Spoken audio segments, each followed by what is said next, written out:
बिस्मिल्लाहिर्रहमानिर्रहीम। अज़ीज़ तलबा अस्सलामु अलैकुम। उम्मीद करता हूँ आप खैरियत से होंगे। लेक्चर नंबर 6 के साथ हाज़िर हूँ आपके साथ, उर्दू विद ज़ी के साथ। इस लेक्चर में हम देखेंगे कि मुंशी प्रेमचंद ने सबक कफ़ारा कैसे लिखा और इस सबक से हमें क्या सबक हासिल होता है। सिंफ की रूह से देखा जाए तो ये एक अफ़साना है। मुंशी प्रेमचंद का नाम कौन नहीं जानता।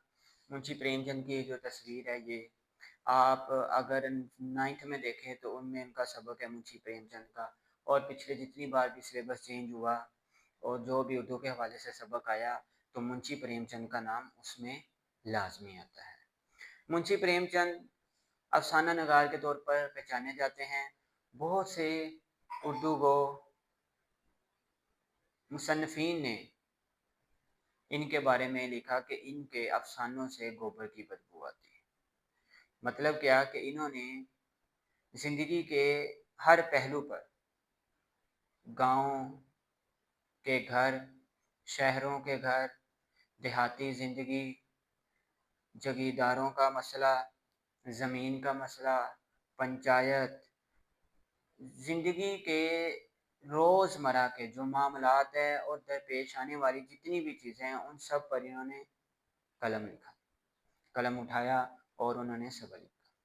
इस सबक में देखेंगे कि उन्होंने जो हमारे साथ शाम शेयर किया है वो सबक कफ़ारा है। मुंशी प्रेमचंद, मुंशी प्रेमचंद कफ़ारा। सबक कफ़ारा एक ऐसे शख्स के बारे में लिखा गया है कि जो अपने दिल में बुग़्ज़, हसद और इंतकाम की आग लेकर आगे बढ़ता है और जब उसका सामना उसी दोस्त के साथ होता है तो वो उस पर एक संगीन इल्ज़ाम लगाकर उसको खुदकुशी की तरफ माइल करता है। खुदकुशी करने के बाद उसके बीवी बच्चों को अपने पास रख लेता है। होता ये हादसाती तौर पर है लेकिन ये एक सोची समझी चाल भी कही जा सकती है। देखते हैं सबक के हवाले से आगे। हमने कहा था हमारे पास सबक का खुलासा आपके साथ डिस्कस किया जाएगा। सबक का खुलासा, मश्की सवालात और एमसीक्यूज़ जो इस चीज़ में ज़्यादा इम्पोर्टेंट है और जो इस चीज़ में देखे जाएंगे। ये चीज़ें हम इस सबक में इस लेक्चर में लाजमी देखेंगे। इस लेक्चर को एंड तक देखिएगा और दोस्तों के साथ शेयर भी कीजिएगा। इंशाल्लाह आपको इससे फ़ायदा हासिल होगा। अगर इसमें हम अहम निकात देखें तो बेटा अहम निकात में क्या था? दुश्मनी और हसद, सबूत के अच्छे इखलाक, बदनामी का खौफ और इंसानी हमदर्दी। अब इसमें दुश्मनी और हसद के जज्बात जो सा है, मदारी लाल अच्छे इखलाक थे कि दफ्तर में आता है और अपने मातहत जितने भी लोग होते हैं उनको कहता है कि मुझे अपना भाई समझो। बदनामी का खौफ, चोरी हो जाती हैं 5,000। इंसानी हमदर्दी क्या है कि ये मदारी लाल इसके बीवी बच्चों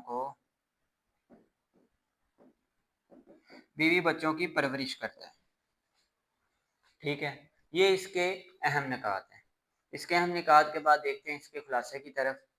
खुलासे को एक छोटा सा पैराग्राफ की सूरत में आपके सामने पेश किया ताकि आपको समझ आ जाए।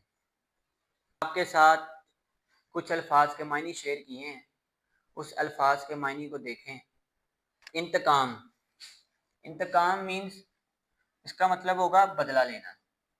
बदमिजाज, तंदखू, चिड़चिड़ा, बड़ा नगींगा, गुस्सा दिलाना, पामाल करना, पैरों तले रोंद देना। तपिश, तपिश हरारत, पलंदा कहते हैं खसूसन कागजों का या ढेर। ठीक है, या गठरी जिसको कहा जाता है। ढारस, हौसला, हिम्मत। ठीक है, अल्फाज है उज़र, बहाना, मजूरी, कफारा, बदला, जुर्माना या तलाफी, मामूर, मुकर्रर करना या होना, मगरूर, मुतकब्बर, गरूर करने वाला, नादम, शर्मिंदा, नसूर, मुराद सुराखदार जख्म जो कभी अच्छा ना हो, मुकद्दम, जरूरी। ठीक है बेटा, ये अल्फाज जो से हैं वो आपको इस चैप्टर में देखने को मिलेंगे, तो इनके मानी आपके साथ शेयर किए हैं। ठीक है, इसको भी देखिएगा। उसके बाद चलते हैं इसके खुलासे की तरफ।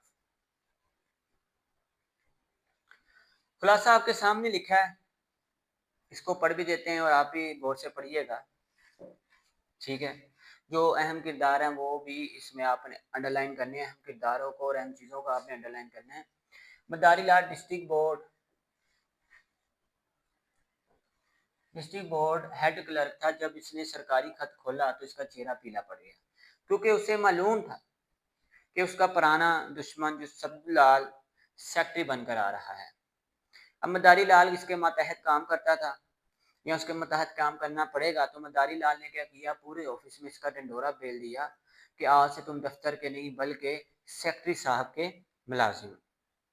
एक हफ्ते बाद सबूचंद दफ्तर आता है, तो दफ्तर आकर वो सबसे मिलता है और मदारी लाल को वो बड़े जोर से गले लगाता है कि यहाँ कोई अपना तो है, तुम सब अपना काम अपना फर्ज अदा करना, काम करना, मुझे शिकायत का मौका ना देना और मैं भी शिकायत का मौका ना दूंगा। खास तौर पर मदारी लाल से जो उसने बड़ी मोहब्बत के साथ उसको मिला, दो पुराने दोस्त बहुत अरसे बाद मिल रहे हैं। इसने ये भी कहा कि उसे यहाँ आकर कोई अजनबियत महसूस नहीं। अजनबियत कहते हैं जैसे अजनबी या किसी जगह पर नया जाना तो शख्स को अजीब सा फील होना, अजनबियत। क्यों? उसका पुराना दोस्त उसके पास था। ठीक है, उसके बाद देखते हैं, एक महीना गुजर गया। कितना अर्सा गुजरा? गौर कीजिएगा, एक महीना गुजर गया। सबके साथ सबूचंद का रवैया अच्छा था। मदारी लाल को बार बार लोग जो से वो शर्मिंदा कर देते, उसको बार बार मुंह की खानी पड़ी थी। जब भी वो कोई बात करता वो उलट हो जाती। एक दिन ठेकेदार को देने के लिए 5,000 रुपए उसने एक गठरी बनाकर अपने टेबल पे रखी और काम के लिए बाहर चला गया। जब काम के लिए बाहर गया तो उन्होंने क्या किया, इसको उठाया, अपनी शलवार या धोती में छुपा लिया और उसको अपने कमरे में ले गया। वहां जाकर उसने फाइलों के अंदर अलमारी को ताला लगा दिया। अब एक शख्स को भेजा, उसको जाकर कहा कि देखो साहब तो नहीं है। आकर तो कहता है साहब नहीं है, मैं तो अंदर गया नहीं, बाहर देकर आ गया हूँ, तो दरवाजे को लॉक लगा दिया। वापसी पर जब पूरे पूरे दफ्तर में ये बात फैल गई कि पैसे कहाँ गए, तो क्या किया उन्होंने कि पैसे नहीं मिले, और पैसे ना मिलने की वजह से खुदकुशी कर ली। किसी पर इल्ज़ाम नहीं लगाया। खुदकुशी करने से पहले सबूताल ने एक बयान लिखा। उस बयान में उसने लिखा कि दफ्तर का कोई भी आदमी जो सब इसमें मुलव्वस नहीं, मैं सबके साथ अच्छा हूँ, सब मेरे साथ अच्छे हैं और मुझे किसी पर कोई शक नहीं, हम सब एक दोस्त हैं। और मदारी लाल के बारे में लिख दिया कि मेरी बीवी बच्चों की कफायत वो करेगा। मदारी लाल ने बीवी बच्चों को अपने घर रख लिया और आज 10 साल हो गए हैं। बेटी की शादी और एक अच्छे खानदान में कर दी और बच्चे कॉलेज में पढ़ाई कर रहे हैं। मदारी लाल ने अपने गुनाह को खिदमत के पर्दे में छुपा लिया। बेटा ये वो एक लाइन है जो आपके सबक कुफारे को डिफाइन करती है।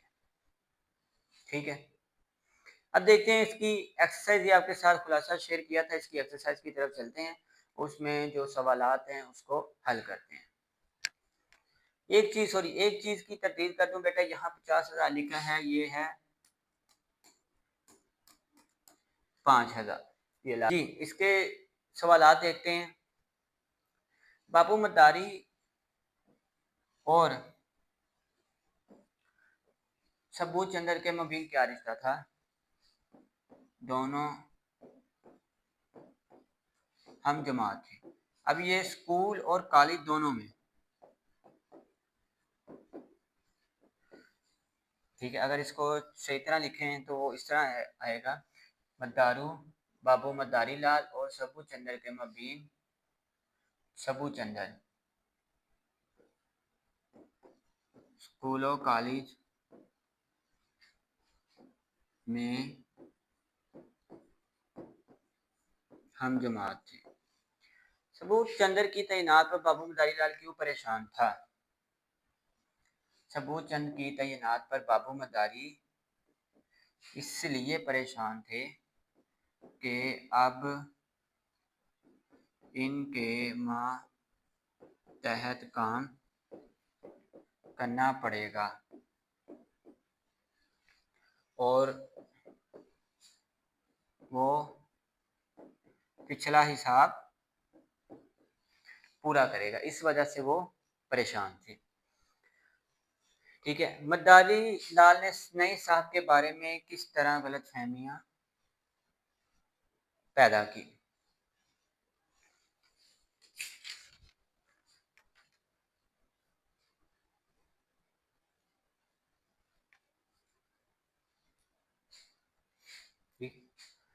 सवाल नंबर 3, मद्दारी लाल ने नई साहब के बारे में किस तरह गलतफहमियां? मद्दारी लाल ने नई साहब के बारे में बताया कि नई साहब बदमिजाज मगरूर आदमी हैं। क्या है? यहाँ लिख लेंगे, बदमिजाज और मगरूर आदमी हैं और आपको सेक्रेटरी दफ्तर का काम नहीं बल्कि सेक्रेटरी साहब का पर्सनल काम करना पड़ेगा। सबू ने अपने स्टाफ से क्या कहा? सबू ने अपने स्टाफ से कहा, यहाँ कैसे, उन सबसे पहले हाथ मिलाया, फिर कहा सब भाई हैं या मुझे अपना भाई समझो और अपना काम फर्ज समझ के अदा करो। सबूत चंद्र की मेज से 5,000 के नोट का पलंदा किसने उठाया? मद्दारी लाल ने। बाबू मद्दारी लाल ने अपनी ज्यादतियों का कफारा कैसे किया? बच्चों और बीवी को घर रखकर। तो बेटा ये इस चैप्टर के सवालात थे। अब आपके साथ इसके एमसीक्यू शेयर करते हैं। में तकर्रर का हुक्मनामा था किसके? नए सेक्रेटरी का। बाबू मद्दारी लाल ने सेक्रेटरी सबूत चंद्र के थे हम जमात। मद्दारी लाल को देखते ही सबूत चंद्र ने लपक कर क्या किया? गले से लगाया। सबूत चंद्र बसरे से कमा कर लाए थे 25,000। और आखिरी एमसीक्यू, सबूत चंद्र जहीन था मगर ना था। क्या ना था? मौका शनास ना था। ठीक है बेटा, ये आपके सामने चैप्टर को शेयर किया है, तो उम्मीद करता हूँ आप खैरियत से हैं। तो ये चैप्टर आपके साथ शेयर किया है, इसको पढ़ें देखें। अगर इसके हवाले से कोई भी आपको सवाल समझ में नहीं आता या कोई चीज़ आपने पूछनी है तो आप कमेंट में पूछ सकते हैं। हर एक कमेंट्स का लाजमी जवाब दिया जाएगा। इसको अपने दोस्तों के साथ शेयर कीजिए। इसमें अगर आपको कोई परेशानी या दिक्कत, कोई चीज़ ऐसी महसूस होती है तो लाजमी बताइएगा, इंशाल्लाह आपके उस मसले का हल निकाला जाएगा। तो इंशाल्लाह लेक्चर नंबर 7 के साथ हाजिर होंगे। तब तक के लिए अल्लाह हाफ़िज़।